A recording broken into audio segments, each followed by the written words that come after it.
All right, this is a quick video of something that I discovered I have. I'm about 40 years old, um, and just a couple of days ago, the realization hit that I have aphantasia, which is the inability to visualize things in your mind.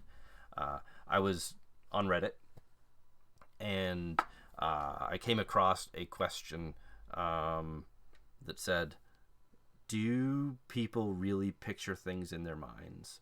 And, I've been around on this planet for a while, and I knew the answer to that. The answer is no. Clearly they don't. I've never had a picture in my mind. I clicked into the Reddit thread, and I was blown away by the fact that I was totally wrong, and I am in the minority. 1 to 3% of the population has aphantasia, and I was in that pile. So I immediately talked to my family, to my friends, to some coworkers, to confirm that whether or not they can see pictures in their head, and they can. And through those conversations, I discovered they have the ability to do other things with their mind that I cannot do, and I'll talk a little bit about that. Because I find it very fascinating that I am a relatively functional human being in society, but my mind works differently than the people in my immediate vicinity. So I can't picture things in my mind. So the example in the Reddit thread was, hey, can you close your eyes and picture a zebra in a field? Some of my friends were like, I don't even have to close my eyes. I can see the zebra in the field. I can make its eye blink. I can't do that. I know what a zebra looks like. I know what a field looks like. I know what they would look like together. But that the concepts are there, but the picture's not there. Same deal with sound. Can you close your eyes, think of a cat, and make it and hear its meow, not hear it through your ear, but hear it in your mind, right?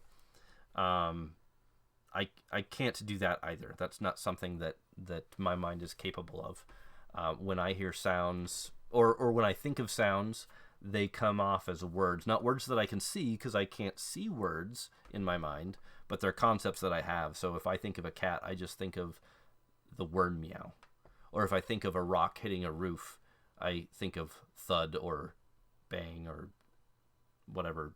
If it's a tin roof, it's a different sound. But I think of the words, I don't actually hear the sound. And this leans into music as well, right? So one of my friends was saying that it's as if a radio is playing in their head when they get a song stuck in their head. They hear the song, they hear the music, the instruments, the melody, the vocals, the person singing. I don't hear that. I do get songs stuck in my head, and I sing horribly, but I sing horribly at my children, and they get really frustrated, or they laugh. But those songs that are stuck in my head are, the way I perceive them are, I can remember the beat of the song. I can remember the pattern of the lyrics. I can remember how the lyrics raise and lower. I don't know anything about music, so excuse my explanations. I can remember the lyrics themselves, and my feelings associated with the song, and that's what gets stuck in my head when a song is stuck in my head. Some people have described reading books and being able to recreate scenes, like picturing a character or picturing a scene, and some of those pictures involve visualizations, sounds, smells, taste, or texture. None of those things come to mind when I read. When I read, I consume the words, and they just are. I always thought that when someone pictures a character in a book, it's taking the words and just understanding what the relationship of those words would create. So, like, I can imagine what something would look like, but I can't actually see it, because I'm not young, and I've experienced a lot in my life, So I do have an imagination. It's just not filled with images or any other senses. I also have no internal monologue. So this is something that's not everyone with aphantasia is missing all of these things that I don't know which way to point. Not everyone with aphantasia is missing all of these things that I have listed here. Some people with aphantasia can hear songs wonderfully, or they have an internal monologue where they talk to themselves. I don't have the internal monologue either, so I'm actually kind of thankful that I don't, based on some of the descriptions that I've heard from people, where their internal monologue can get really noisy or distracting. And someone also mentioned to me that they had to yell once, or occasionally have to yell to override their internal voice. So I don't have that. But my mind is always crazy active. I'm always thinking of things, just not with any of those senses and not with my own voice. They're just concepts that are related to each other, which is pretty neat.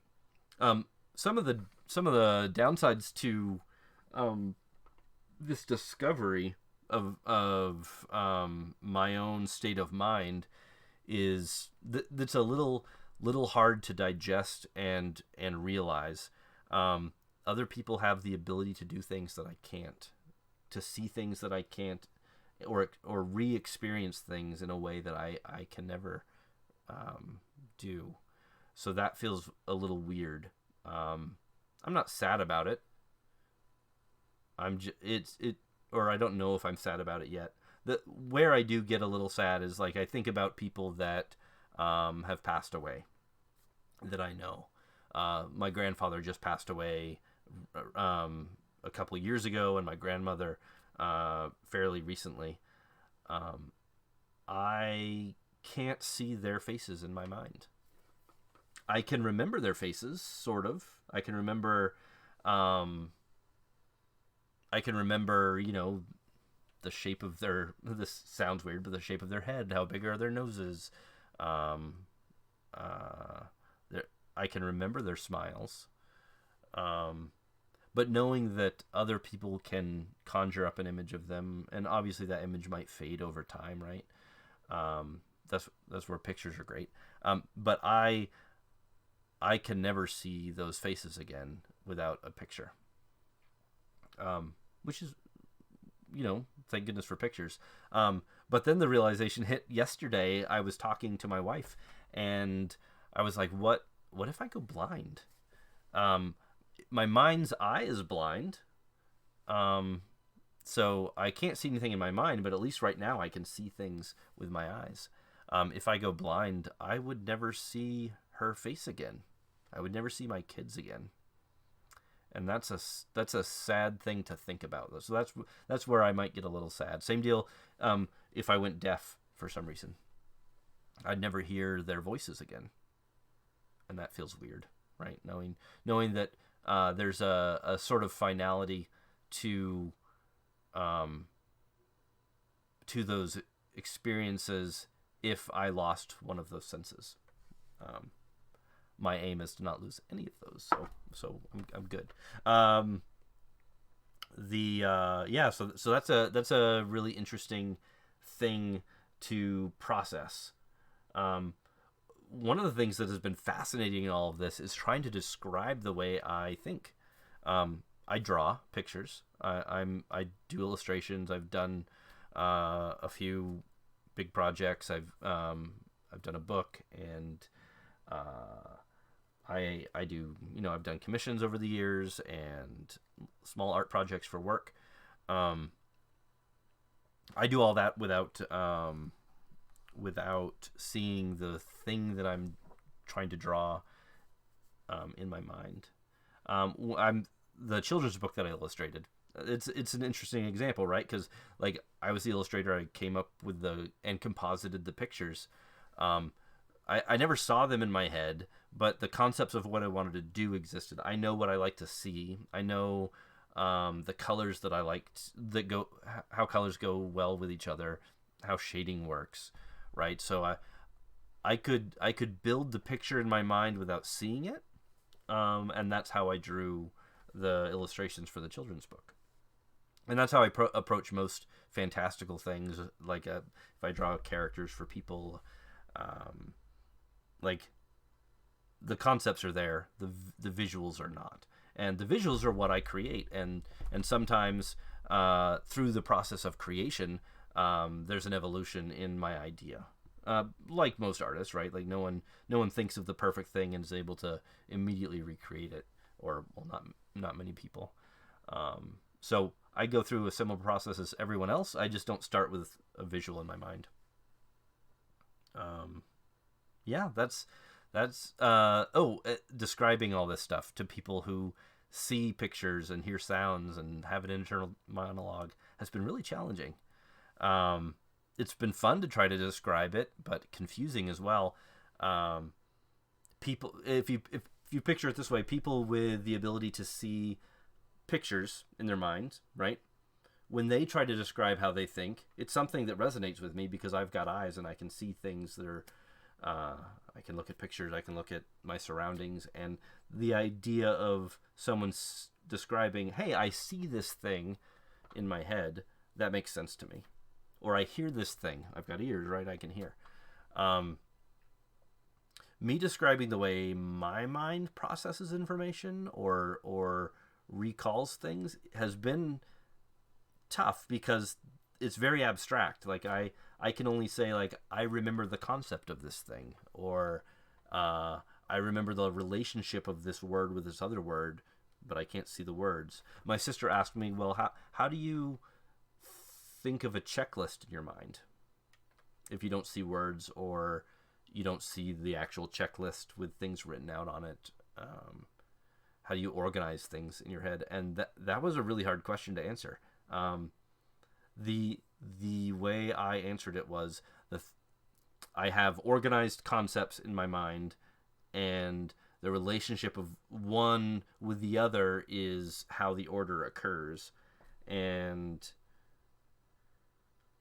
it's even hard. Like I can't really describe it now. It's just ordered concepts. That's all it is. It's not.